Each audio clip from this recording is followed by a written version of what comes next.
Selamat datang di podcast Jam Lembur. Kerja terus mati belakangan bersama gua Andri. Dan hari ini lagi-lagi Om Wahyu tidak. Itu tolong di-cut aja orangnya itu. Iya. Kayaknya HR boleh kali ya kasih dia SP1 dulu lah ya biar dia ada nafas. Langsung aja lah SP3 itu orang nggak bener, nggak datang. Sama ini ya bayar uang penalti ya. Ya uang penalti juga tuh. Soalnya saya kesel sekali ini orang nggak datang. Jadi saya yang harus di sini sekarang. Itu kan temen lu. Oh iya. Oh iya. Jadi hari ini nih ya, mungkin ini kemunculan pertama kalau yang follow Design Trend juga kan biasanya yang suka ngebacot doang itu kan Om Wahyu ya. Ini adalah rekannya, atasannya di Design Trend, Om Basuki. BTP ya saya? Ya BTP. Basuki. Om Basuki tanpa purnama. Bukan. Kalau di Design Trend saya namanya Basuki Bottom Sheet. Bottom Sheet. Ya, tapi kayak lebih cocok BTP deh. Mending lu itu. Panggil saya BTP. Jangan Pak. Bahaya Pak, bahaya. Jangan. Sampai berembun kaca saya. Ya jadi ini Om Bas ya, kalau yang penasaran Om Bas tuh penampakannya gimana. Karena biasanya kalau kita lagi rekaman podcast Jam Lembur, bakar-pakar, suaranya doang yang kedengeran. Bisa dia di balik layar. Ya betul. Ya. Sekarang dia harus menggantikan rekannya. Nah, bawahan saya. Bawahannya ya. Bawahan saya yang kurang ajar itu. Kurang ajar ya. Nah, Om Bas, kita mau ngobrol tentang yang lagi rame sebenarnya dibicarakan nih. Lu pernah ini nggak sih dapet WhatsApp atau SMS nggak jelas? Pernah. Dari nomor yang nggak jelas nawarin judi biasanya. Judi, pinjaman online. Gue juga tuh, gue malah belakangan ya ada orang WhatsApp ke nomor gue yang sebenarnya gue jarang banget kasih ke orang lain. Nawarin award. Award apa? Award. Jadi intinya for information aja nih, kan suka ada ya penghargaan untuk company ini the best apa. Nah, itu bayar. Jadi sebenarnya semua award itu bayar, Pak? Kalau itu nggak tahu. Gue mau ngedorong lo ke jurang nih. Kalau itu nggak tahu. Kalau yang ini berbayar. Oke. Berbayar. Iya. Kalau ini berbayar. Mungkin bukan berbayar itu kali. Ada PR budget, Pak. Ya tetap aja lu bayar. Lu harus bayar. Nah, problemnya adalah tadi kan gue udah bilang, gue tuh nggak pernah share nomor itu. Jarang banget lah gue share kan. Tapi entah bagaimana nih orang dapet. Dan gue beberapa hari terakhir ini di WhatsApp terus sama dia, nawarin. Dan acaranya sih memang keren ya, di hotel-hotel mewah. Mewahnya yang mewah kayak gimana? Mewah banget pokoknya lah. Kalau lu sebut nama pasti tahu lah. Ada ini. Hah? Buat pijit-pijit. Itu nggak mewah dong. Oh nggak mewah. Itu nikmat. Hotel nikmat ya, hotel nikmat. Oke. Nah, lu pernah nggak sih ngerasain itu juga? Ditawarin award? Iya ditawarin. Bukan ditawarin award. Tadi ini di SMS tadi WhatsApp. Iya sering. Kalau saya itu lebih banyak ditawarin untuk judi, terus sebagai penyeimbang mungkin ada yang nawarin zakat juga, Pak. Jadi ada yang judi, ada yang zakat. Yang saya nggak milih dua-duanya. Kalau nggak pilih dua-duanya. Kenapa tuh?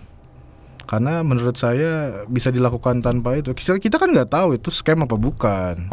Lu takut ketipu? Iya, mendingan langsung aja ngasih. Misalnya ada siapa, langsung gitu sendiri dari tangan saya sendiri itu lebih terpercaya, Pak.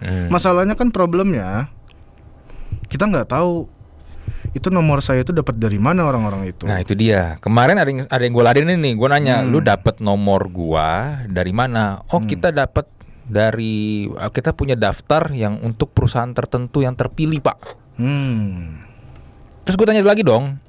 Iya, tapi dari mana? Kan nggak mungkin tiba-tiba nomor gue jatuh dari langit ke lu dong. Lu bisa WhatsApp gue kan. Nah itu dia. Nah kalau kita coba lihat juga nih fenomena yang lagi seru belakangan nih tentang kebocoran data. Berarti mungkin nomor saya itu dibocorkan ya data-datanya. Iya, cuman kalau lu lihat nih sekarang nih, yang lagi rame nih, ada hacker. Yang bior itu ya. Bacanya gimana sih? Biorka. Gimana sih bacanya? Kan ada penyanyi dulu Bjork ya. Iya, Bjork. Mungkin Biorka. Biorka ya, mungkin kayak gitu. Nah, ini kan lagi seru nih. Gara-gara ada sebuah kementerian yang ngomong tolong dong. Jangan ini ya, dibilang apa sih? Jangan apa? Jangan di kok gue jadi lupa ya.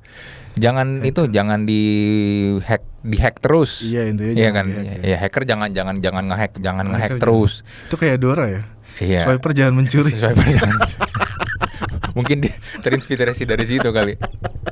Nah, cuma pertanyaannya begini kan. Sekarang kalau yang lu lihat nih Om, lu kan ya kalau di desain brand kan lu sebagai orang yang bijak nih. Nih gimana nih untuk melihat ini? Sedangkan di satu sisi juga masyarakat itu terlihat senang justru. Ya gimana ya, kalau menurut saya sih ya, ini tuh masyarakat senang sebenarnya faktornya karena ada ketidakpercayaan terhadap pemerintah, Pak. Walaupun datanya dibocorin. Iya, padahal seharusnya masyarakat khawatir dong. Iya dong. Kan data-data pribadinya juga ada yang bocor. Benar gak sih ada yang kebocoran data masyarakat juga kan? Iya, tapi awalnya iya kan? Iya, tapi kan kita juga nggak tahu tuh apa-apa aja yang dibocorin kalau kita nggak download di forum itu tuh. Iya. Forum yang katanya udah diblokir. Katanya ya diblokir. Ya, kalau poin saya sih gitu sih. Ini lebih ke ketidakpercayaan masyarakat terhadap pemerintah. Jadi apapun yang atau siapapun ya yang menyerang pemerintah tuh terkesan jadi masyarakat ini, wah emang enak pemerintah diserang ya gitu-gitu sih kalau menurut saya yang sangat bijak ini, Pak. Oh. Karena masyarakat nggak percaya sama pemerintah. Iya, mungkin kecewa kali ya sama Kominfo. Karena sebelum-sebelumnya kan juga ada ada yang membuat masyarakat tuh jadi hilang respect sama Kominfo kan sebelumnya tuh. Oh, gara-gara itu blokir Steam ya?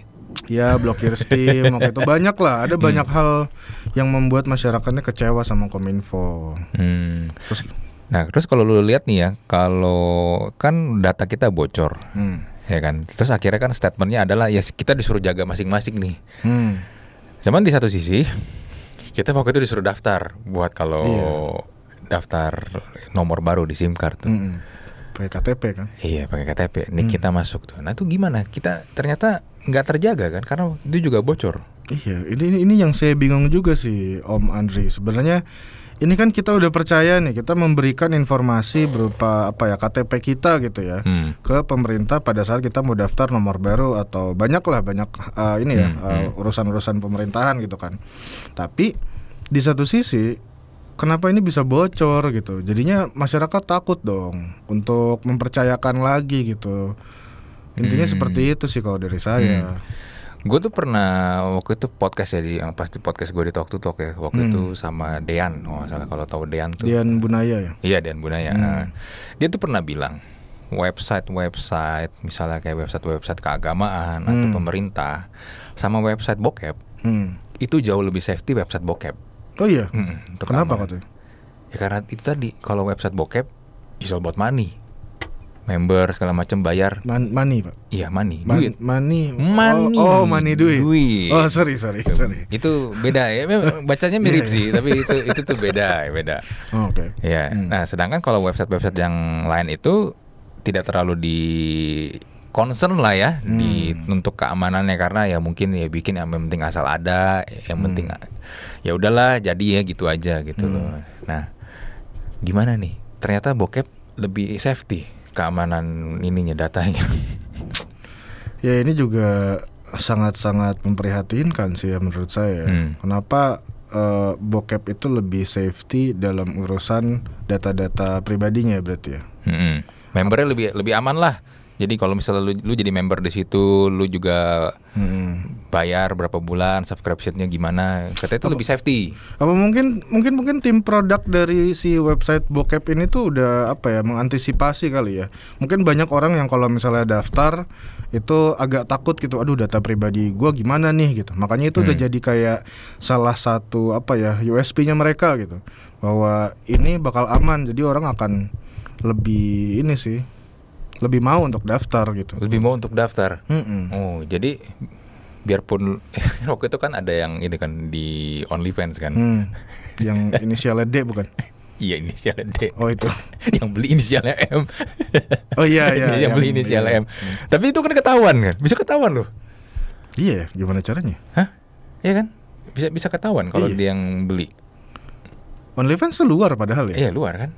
Atau mungkin si pemerintah ini minta kali datanya pembelinya siapa aja. Tapi setahu gue memang belinya dikasih file dari Google Drive. Oh ya, kelihatan dong, malah kelihatan. Berarti Google Drive kan semua bisa lihat kan? Iya, bisa. Berarti kelihatan. Ya jadi gini loh, kan kalau kita ngelihat fenomena-fenomena gini, balik lagi nih pertanyaan gua. Masyarakat tuh seakan-akan mendukung tindakan-tindakan dari si hacker ini nih, Bjorka si Bjorka ini nih. Ini kan jadi mirip kayak Money Heist ya. Benar. Film Money Heist kan di Netflix kan, yang masyarakatnya tuh malah lebih mendukung para heistnya, para pencurinya ini nih dibandingkan polisi-polisinya, pemerintahnya. Ironis sekali ya sebenarnya. Iya, ironis. Ya, padahal harusnya kita percaya sama pemerintah nggak sih? Iya, tapi gimana mau percaya? Iya, problemnya itu sih. Bahkan kemarin saya sempat surfing juga di Twitter. Ada satu akun tuh yang bilang bahwa si Bjorka ini sebenarnya palsu. Dia tuh informasinya katanya fake, hoax. Gimana menurut lu? Ya bisa aja ada kemungkinan itu sih. Karena gini, balik lagi ya, kita kan selama ini nerimanya di Twitter nih, ya kan? Nerimanya di Twitter, kita juga belum lihat filenya secara lengkap tuh kayak gimana. Itu pun ada yang bilang katanya sebenarnya itu ya itu data-data yang benar-benar apa ya, simple banget, kayak mungkin nama, ya mungkin nick kali yang itu yang agak berbahaya ya, sama mungkin email or whatever itu. Nah cuman tetap aja gini, pertanyaannya adalah si Bjorka ini kalau yang gue lihat jadi memanfaatkan momentum sih. Bisa jadi. Iya kan? Bisa jadi sih. Dia jadi ini nih, embrace untuk keadaan ini nih, gara-gara yang kemarin statement dari Kominfo seperti itu, jadinya dihajar terus nih dia. Kan tadi pagi gue juga baru baca dia ngebocorin kalau si pelaku pembunuhan dari si M itu siapa? Siapa? Oh, yang di. Ya. Gue sebut dong namanya di sini dong. Nanti kalau sebut ntar editornya repot nih, mesti tit. Nah, gue biar kerjaan dia gampang, ya kan. Nah, ya jadinya disebutnya begitu. Tapi kan balik lagi itu kan jadi isu liar banget kan, jadi bola liar banget dong. Bener. Kan harusnya ya itu udah ketangkep kan. Tapi bisa nangkep hacker? Nggak, maksudnya si pembunuh. Iya. Namanya kan udah kan nggak ketangkep kan. Tapi menurut dia bukan. Ada disebut namanya kok, namanya disebut. Kalau lu mau cek di Twitter itu ada. Nanti buka Twitter. Nah, tapi yang menarik sih gini sebenarnya sih ya, dari Bjorka ini ya. Ketika dia membuat let's say ini tuh fake gitu ya. Ini tuh fake atau real, terserah lah. Mau itu fake atau real ya. Cuma ketika dia melakukan sesuatu dan kita bisa lihat bagaimana reaksi Kominfo, itu menurut gue jadi kayak refleksi aja, just in case ke depan ada kejadian-kejadian kayak gini lagi, ya kita udah gak kaget kalau reaksinya Kominfo tuh kayak kemarin malah nyuruh hacker jangan mencuri atau apa.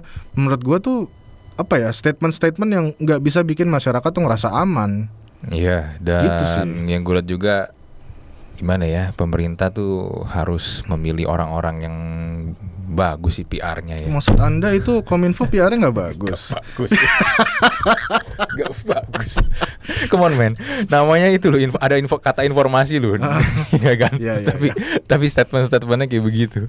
Iya, agak-agak ini sih, nggak bikin tenang lah. Iya. Menurut gue sangat-sangat nggak bikin tenang. Saya sebagai rakyat sipil gitu ya, ngerasa kayak misalnya data saya dicuri, terus si Kominfonya bilang, aduh jangan mencuri dong. Lah ini kan udah dicuri, gimana sih? Harusnya ada tindakan-tindakan preventif yang maksudnya bisa dilakukan setelahnya gitu. Ini kita udah melakukan ini atau segala macam, atau kita sedang mencari pelakunya atau apa, kan itu membuat lebih tenang daripada sekedar jangan curi ya. Iya, betul. Dan di kemarin juga yang salah satu yang di-share katanya data-data BIN Intel. Intel nih. Hacker. Intel di Intel. Iya, Intel di Intel sama hacker nih. Lu bayangin, Intel kan harusnya ini dong. Ini dong nggak boleh ketahuan siapa-siapanya kan. Nah, ini data-datanya katanya dia mengklaim punya nih data-datanya. Ironis banget kan. Mengerikan sih. Ya apalagi kita cuy. Jadi kita cuma bisa pasrah doang nih, Om. Iya. Hah? Kayaknya sih abang mesti pasrah aja. Kalau saya sebagai orang yang biasanya pasrah, saya akan pasrah aja akhirnya. Akhirnya saya akan memilih sih. Memilih apa? Data-data mana yang akan saya upload ke internet, terlepas dari yang sebuah keharusan ya. Kayak misalnya KTP lah, apalah segala macam yang berurusan sama pemerintahan lah. Tapi di luar itu kayak misalnya foto-foto saya telanjang, saya nggak akan upload di ini sih. Emang lu mau upload foto telanjang anjing? Ya gitu sih. Saya takut aja sih sebenarnya. Anak-anak saya nanti gimana? Cucu saya. Iya, yang waktu itu yang artis-artis di Hollywood aja udah taruh di cloud aja ini ya, bisa bocor ya. Iya, makanya itu berbahaya gini. Karena kita nggak tahu ya, maksudnya mungkin nanti kita perlu undang juga ya narsum yang mengerti tentang digital security kali ya, cyber security gitu. Kita bisa cyber security, benar-benar yang ngerti, benar kan ngobrolin ini. Yang ngerti kedaulatan digital. Betul. Jadi kedaulatan negara itu bukan hanya dari pulau-pulaunya doang gitu loh. Ya itu kata Menkominfo kemarin, kedaulatan digital, makanya suruh pada daftar tuh. Gitu. Saya ikut-ikutan. Tapi ya maksudnya ini masyarakat tuh sebenarnya cuma pengen ngerasa aman aja gitu sih. Balik lagi ke poin yang tadi, sebenarnya saya sebagai masyarakat juga, sebagai salah satu bagian dari masyarakat juga sebenarnya pengen keamanan sebenarnya. Jadi saya nggak pengen tuh tiba-tiba ini judi online lah atau zakat. Maksudnya kalau zakat saya mau, cuma nggak di situ gitu loh. Iya, maksudnya nggak nyepam kan? Nggak nyepam, bener. Takutnya tuh ini kan misalnya saya mau kasih zakat satu banyak gini zakat, ternyata scam. Oh iya. Kan sayang. Duitnya malah dipakai buat party-party. Party-party kan jadi nggak berkah. Gitu kayak itu ya, kayak yang kemarin tuh yang sempet heboh tuh. Petinggi 3 huruf itu. Yang mana ya? Ada yang itu. Lu nyoba pura bego lu. Yang mana? Ada. Yang mana ya? Yang mana tuh? Yang mana? Ada pokoknya. Nah, berarti gini ya. Kesimpulannya kita memang nggak bisa berbuat apa-apa. Sebenarnya apa yang mesti bisa kita emang nggak bisa berbuat. Coba menurut lo apa? Ya memang nggak ada. Kita mau ngapain? Akhirnya kita cuman bisa. Balik lagi ya. Kita menjadikan yang harusnya sosok yang harusnya kita khawatirkan karena dia membocorkan data kita malah mengangkat dia jadi hero. Iya. Karena kekecewaan kita terhadap orang yang harusnya yang udah kita bayar pajak, mereka harus bekerja untuk kita, tapi tidak bisa memberikan solusi. Dan andaikan mereka quote unquote kelihatannya bekerja, tapi kayak begitu, udahlah mending main Zuma lagi aja lah.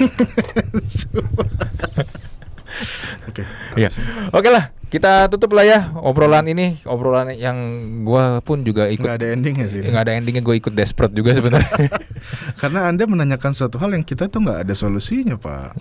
Pindah negara. Iya, itu kayak pindah kewarganegaraan. Boleh ke Kanada aja, Kanada. Iya. Oke, gue tutup untuk podcast Jam Lembur kali ini. Gue Andri dan saya Basuki. Kita pamit, kita jumpa lagi di episode berikutnya. Bye.